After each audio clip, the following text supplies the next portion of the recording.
আমরা সবাই মিলে মামার বাড়ি চলে এলাম। সবার কিন্তু প্রচুর আনন্দ। আমরা এসে বসলাম, তারপরেই কিন্তু সুইটি, লিসা দিদি, মন সবাই এলো। আমরা যাওয়া মাত্রই মিষ্টি আর ঘুগনি দিয়ে দিল। ঘুগনিটা জাস্ট অসাম করেছিল মাসিমণি, দারুণ করে ঘুগনিটা। তারপরেই কিন্তু ফোঁটা দিয়ে আরম্ভ হয়ে গেল। ছোটোমণি আর মাসিমণি তো আগে গিয়েছিল, ওই জন্য আগে ফোঁটা দিয়ে নিয়েছিল। এখন কিন্তু আমার মা ফোঁটা দিচ্ছে, তারপরে সেজমণি ফোঁটা দেবে। এখানে কিন্তু সবারই মনটা একটু খারাপ হয়ে গিয়েছিল, কারণ কদিন আগেই তো জানোই বড় মাসি মারা গেছিলো। ওই জন্য সবার মনটাই কিন্তু খুবই খারাপ। এই ফোঁটার দিনে কিন্তু আমাদের বড় মাসিও কিন্তু আমাদের সাথে থাকতো। এই যে এখন আমি ফোঁটা দিয়ে নিচ্ছি, সবাই একে একে ফোঁটা দিয়ে নিল।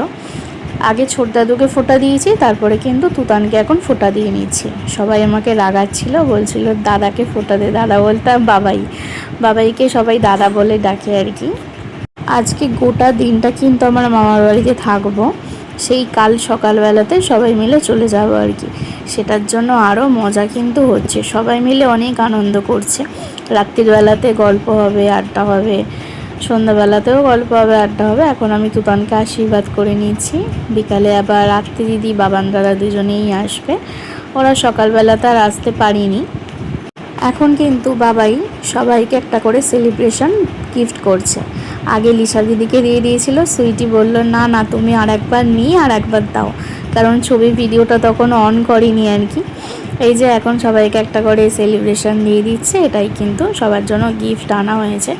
গিফট আনতেই কিন্তু সবাই বারণ করে দিয়েছিল, কিন্তু আমি আর বাবাই ঠিক করলাম কোনো গিফট নয়, সেলিব্রেশন তো মিষ্টি মুখ করা, ওই জন্য সবার জন্য একটা করে সেলিব্রেশন নিয়ে যাব আর কি। আর সব বোনেরা মিলে কিন্তু তুতান, বাবান দাদা আর বাবাইকে একটা করে সেলিব্রেশন ওরাও দিয়েছে। এখন কিন্তু এখানে সবাই ছবি তুলছে, সবাইকে ছবি তুলে দিচ্ছে, সেলফি তুলে দিচ্ছে। এই দেখো, এটা হচ্ছে আমাদের মামার বাড়ি, অনেক পুরাতন, কিন্তু থাকা হয় না বলে মামার বাড়িটা একদমই নষ্ট হয়ে যাচ্ছে। দেয়াল থেকে চুন ঘষে ঘষে একদমই পড়ে যাচ্ছে। এই যে খাওয়া দাওয়া আমরা চালু করে দিলাম, এখানে সবাই খেতে বসে গেছে। আজকের লাঞ্চে ছিল ফ্রাইড রাইস আর চিকেন কষা, স্যালাড ছিল, চাটনি পাঁপড় ছিল। খুবই সুন্দর ফ্রাইড রাইসটা হয়েছিল।